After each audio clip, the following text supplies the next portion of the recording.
এই যে আঙ্কেল, আপনার কি শরীর খারাপ? আপনি এভাবে ছটপট করতেছেন কেন? কি হয়েছে আপনার?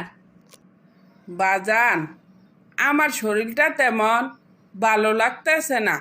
আমারে কি তুমি আমার বাসা দিয়ে আসতে পারবা? আপনি আপনার ঠিকানা বলেন, আমি নিশ্চয় আপনাকে বাসা পৌঁছে দিয়ে আসবো। বলেন কোথায় আপনার বাসা? বাজান, আমারে নিয়ে এত অস্থির হইও না। আমার কাছে 3 লাখ টাকা আছে। তুমি আমার ঠিকানা মতো বাসায় পৌঁছা দিও। সময় মতো টাকাটা না পৌঁছাইলে আমার মেয়ের অনেক বড় ক্ষতি হইয়া যাইব।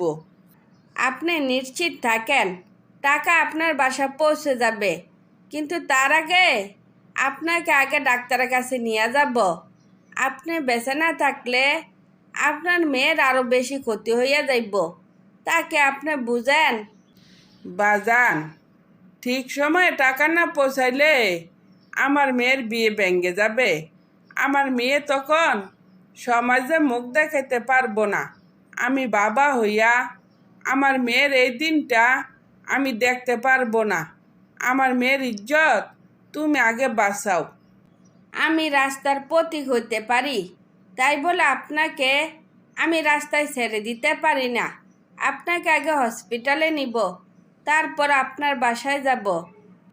অনেক কষ্ট করে আমার মেয়ের জন্য ভালো একটা পাত্র পাইছি। এ পাত্র কোনোভাবে হাতছাড়া করা যাইব না। যেই ছেলে যৌতুক নিয়ে বিয়া করে, নিশ্চয় সে কোনো ভদ্র ফ্যামিলির ছেলে হইতে পারে না। ওই ব্যাপার নিয়ে আমি কথা বলতে চাই না।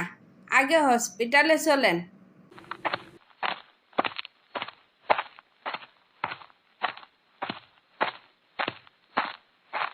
এই ছেলে, তুমি এখানে কি চাও? তুমি কি কাউকে খুঁজছো নাকি? এই ছেলে, কথা বলছো না কেন? কিছু একটা তো বলো। এখানে কি মিতা নামের কেউ আছে? আমি ওনাকে খুঁজছিলাম। ওনার সাথে আমার জরুরি কথা আছে। তুমি কি মিতার বাবার কোনো খবর পাইছ? কোথায় আছেন উনি? উনি কি টাকা ম্যানেজ করতে পারে নাই দেখা বাসায় ফিরে নাই? কি ব্যাপার? উনার কি কোনো খারাপ খবর আছে? আপনি অস্থির হবেন না। উনি খুব অসুস্থ, হসপিটালে ভর্তি আছেন। আপনি চাইলে সেখানে যাইতে পারেন। এই মায়া জন্মের সময় ওর মারে খাইছে, আবার বিয়ের সময় ওর বাপেরে খাইতে চাইছে। এই মায়া তো আমার সংসার আর রাখা যাইব না। আগে ওর বাপের হসপিটাল থেকে আনি, তারপর যা করার করব। বাবা, তুমি আমার আগে হসপিটালে নিয়ে চলো। আপনার মেয়ের বিয়ের জন্য 3 লাখ টাকা পাঠাইছেন। বলছে বাকি টাকা উনি পরে জোগাড় করে দিবেন। টাকাটা রেখে বিয়ের কাজটা আগে শেষ করেন। আপাতত আমি আসি, আপনি পরে উনারে দেখতে যাইয়েন। এতগুলো টাকা তুমি নিয়ে আসছো? তুমি কিন্তু চাইলে টাকাগুলো নিয়ে যাইতে পারতে। তুমি টাকাগুলো না নিয়া এখানে আসলে যে? কে আছে তোমার পরিবারে? কোথায় থাকো তুমি? আমি এক অসহায় মায়ের সন্তান। পাশের বস্তিতে আমরা থাকি। আমরা গরিব হইতে পারি, কিন্তু শুন না, এই টাকাটা এখন কোনো কাজে লাগবো না। ঠিক সময়ে টাকা না দিতে পারাতে ওর বিয়েটা ভেঙে গেছে। তুমি ভিতরে এসে বসো, এক কাপ চা দেই। পাত্রপক্ষের সাথে কথা বলে দেখেন বিয়েটা দেওয়া যায় কি না। আমি হসপিটালে গেলাম, আপনি সময় করে আসিয়েন।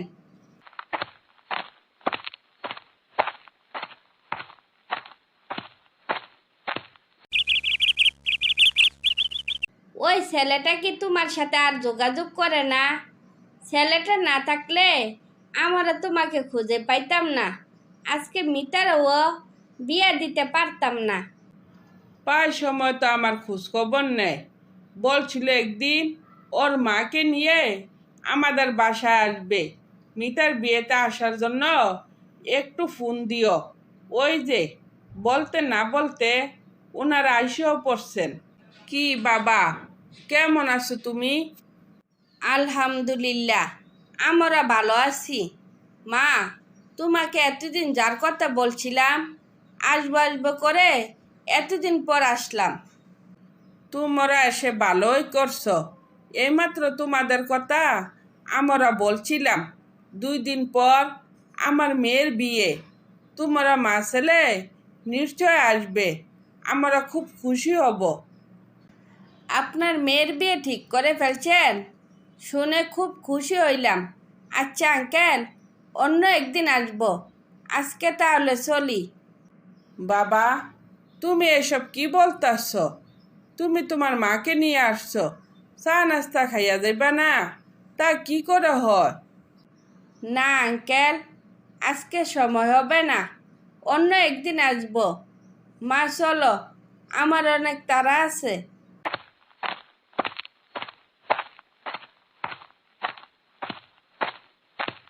বাজান, মন খারাপ করিস না, ভাগ্যকে সবসময় মান্য নিতে হয়। হয়তো তোর ভাগ্যে ছিল না, সেই জন্য হয়তো বলার আগে তোর জীবন থেকে ওই হারাইয়া গেছে। মন খারাপ না করে একটু স্বাভাবিক হ। চল, তোর নিয়ে একটু ঘুরে আসি, মনটাও হালকা হবে। তারপর ফয়সাল বুক ভরা কষ্ট নিয়ে বাড়ির উদ্দেশ্যে রওনা দেয়। কি ব্যাপার, তুমি সত্যি সত্যি এই বাড়ি ছেড়ে চলে যাইবা? আমার এই দুর্দিনে আমার ছেড়ে যাওয়া কি তোমার উচিত? উচিত অনুচিত আমি বুঝি না, যে আমার বাগানের মতো সাজানো সংসারটাকে সামান্য একটু অহংকারের জন্য তছনছ করে দিল, তার সাথে মনে হয় না আমার থাকা উচিত। রাহাতরে আগে খুঁজে বের করো, তারপর তোমার যা খুশি তুমি তাই করো। আমার এইভাবে রাইখা তুমি চলে যাইও না। ওরে সারাদিন খুঁজলেও পাওয়া যাইব না। ওর মন যেদিন শান্ত হইব, দেখবা ওই সেদিন নিজের থেকে ফিরে আসবো। এবার আমারে যাইতে দাও।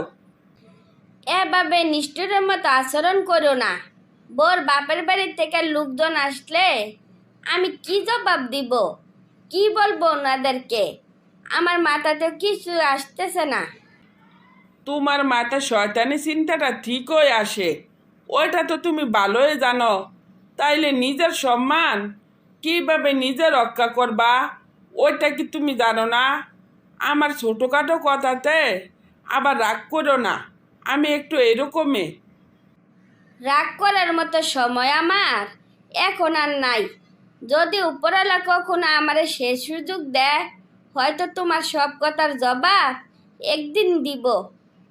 তুমি তোমার জবাব নিয়ে থাকো। আজকাল তোমার সাথে কথা বলতে আমার রুচিতে বাদে। ছেলে শ্বশুর বাড়িতে খবর দাও, তাদের সাথে কথা বলে আমি এখান থেকে বিদায় হই। বৌমা, দুপুর হইয়া গেল, তুমি এখনো পর্যন্ত কিচ্ছু খাইলা না। ফ্রেশ হইয়া আমার সাথে খাইতে আসো। এক গ্লাস পানিও খাবো না? আমার বাবাকে খবর দেন, আমি আজকের মধ্যে এই বাড়ি ছেড়ে চলে যেতে চাই।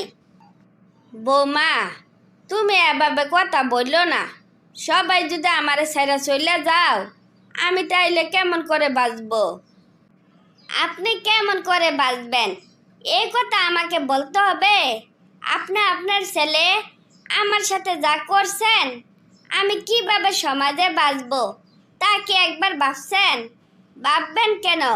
আমি তো পরের মাইয়া, এত তো আপনাদের কিছু যায় আসে না।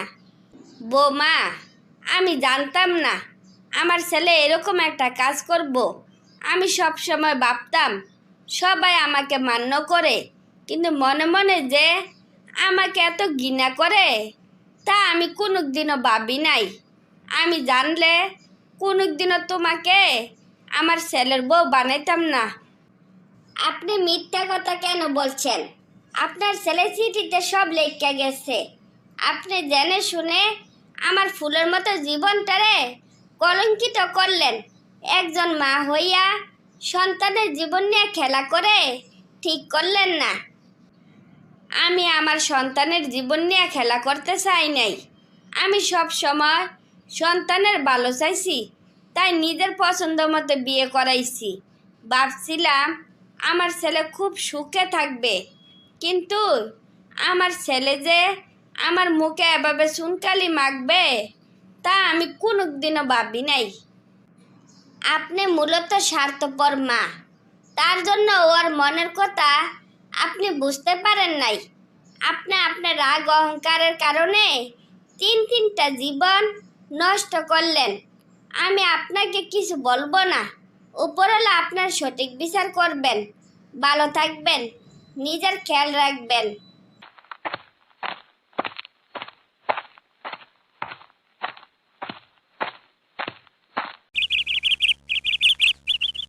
তুমি কি এভাবে সারাদিন কান্নাকাটি করবা? কান্নাকাটি করলে কি তোমার ছেলে আর ফিরে আসবে? আসবে না তো। গোসল দিয়ে আসো, তোমারে খাইতে দিব। আমি খাইয়ে আর কি করব? আমি তো না খাইয়ে মরে যেতে চাই। আমার কারণে আমার ছেলে মারা গেছে, আমার বাঁচার কোনো দরকার নাই। শুধু কি তোমার ছেলের জীবন শেষ করছো? তারিন ভাইয়ের জন্য প্রায় পাগল হইয়া গেছে। ওর চিৎকার শুনলে কেউ চোখের পানি ধরে রাখতে পারে না, সবার কান্না আসে। ভাইজান যে ছেলেরে মাটি দিয়া গেল, সে কি বাচ্চা আছে নাকি মরে গেছে কেউ কইতে পারে না। কেন ওই মেয়েটারে বিয়ে করাইলা না তা বুঝলাম না। তোমার এত রাগ কেন বলতে পারো? বেশি কথা বলবা না। আমি আমার ছেলের কাছে যাইতে চাই, তুমি আমারে আমার ছেলের কাছে দিয়ে আসো। ময়নার মা রাহাত কতবার পাও দইরা কান্না করতে করতে বলছিল মিতারে ছাড়া ওই বাঁচবো না। সত্যি সত্যি যে ওই বাঁচতে পারবো না তা আমি কোনোদিনও ভাবি নাই। আমি কেন এত বড় ভুল করলাম? বলে শাস্তি আমি পাইতে চাই। আমারে আমার ছেলের কাছে দিয়ে আসো।